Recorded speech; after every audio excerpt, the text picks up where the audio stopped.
About 4 days after fertilization, the dividing cells reach an area specially prepared for them, that is to say, the mother's womb.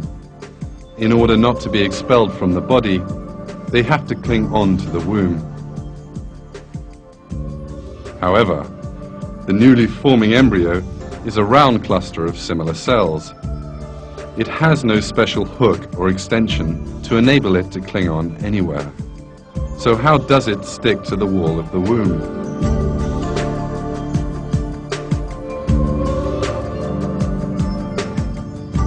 This too has been taken into account. When these cells reach the wall of the mother's womb, a special system goes into operation. What you're now seeing is a cell cluster which has just reached the mother's womb, seen now under an electron microscope. The cells on the very outside give off a special enzyme which dissolves the womb wall.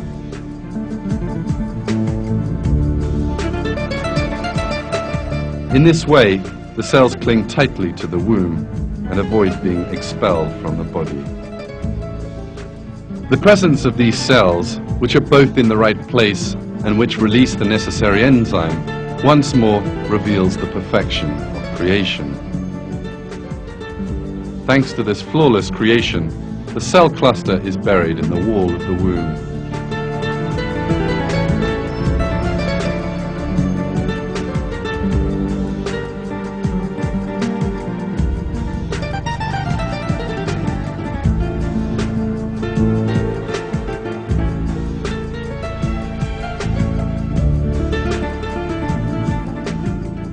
This new living creature, which sticks to the womb and begins to grow, is now known as an embryo. This truth, discovered by modern science, revealed an important miracle of the Quran. In the Quran, God uses the term alaq to refer to the first phase in the mother's womb. Read in the name of your Lord, who created. He created man from alaq. Read, and your Lord is most honorable. Alaq, in Arabic, means a thing which holds on to somewhere. The word is even used in describing certain parasites which stick to the skin and suck blood.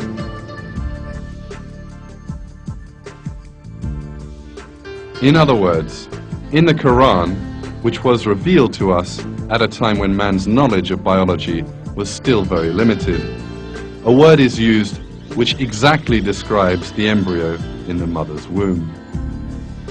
This proves once more that the Quran is the word of God.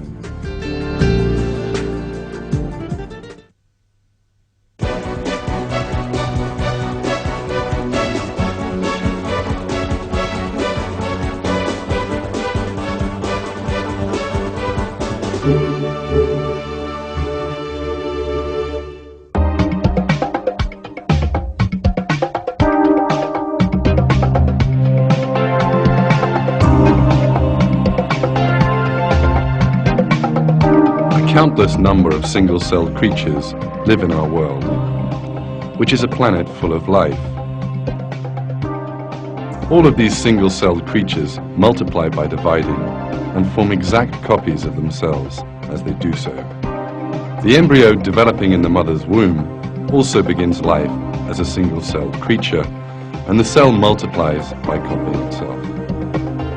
In this situation, unless there were a design, the cells of the unborn baby would all turn out to be the same, and what eventually would emerge would not be a human being, but a shapeless mass of organic matter.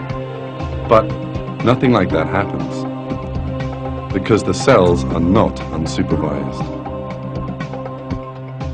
A few weeks after the sperm and egg have come together, the cells start to differentiate, obeying a secret command which is apparently given to them. We are now witnessing this change, which is described as a miracle by all scientists. The unconscious cells have set about building the internal organs, skeleton and brain.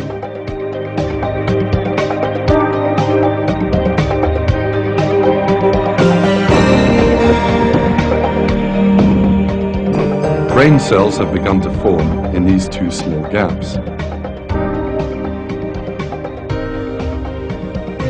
This view you are now seeing, taken under an electron microscope, is the first development of the brain. Brain cells will multiply rapidly here, and as a result of this growth, the baby will possess some 10 billion brain cells. We are now seeing the formation of the brain cells. Every minute, 100,000 new cells are added to this collection. Each new cell that forms behaves as if it knows where it belongs, and which cells it has to make connections with. Each cell finds its own place. Out of an infinite number of possibilities, it joins only to the cell it needs to.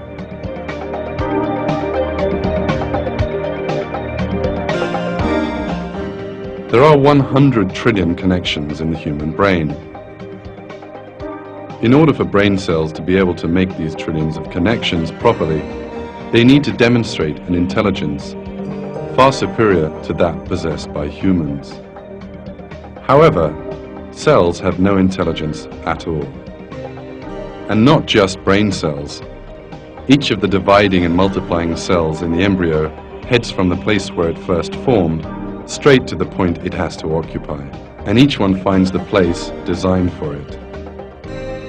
And here, whichever cells they have to form connections with, they also do. So who is it who makes these cells, which have no awareness, follow this intelligent plan?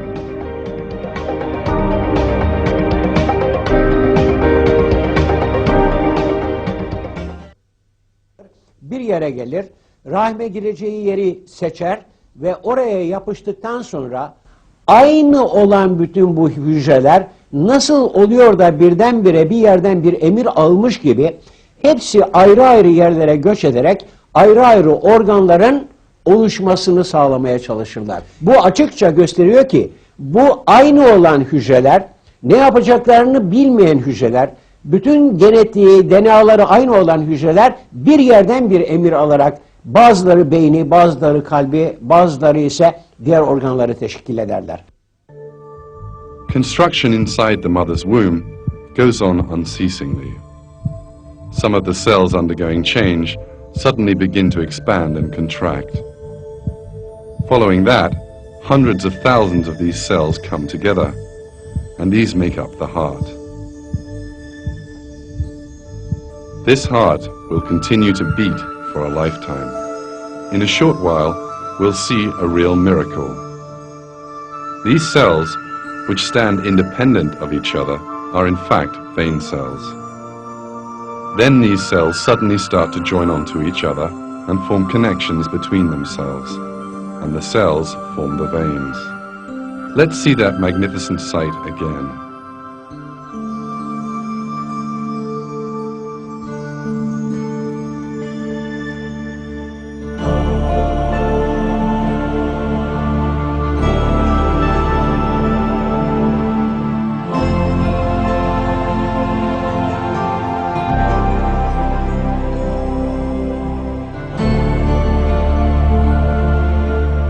How have these cells learned that they have to form a vein, and how can they do it? That is one of the questions that science has not yet found an answer to. The vein cells eventually make a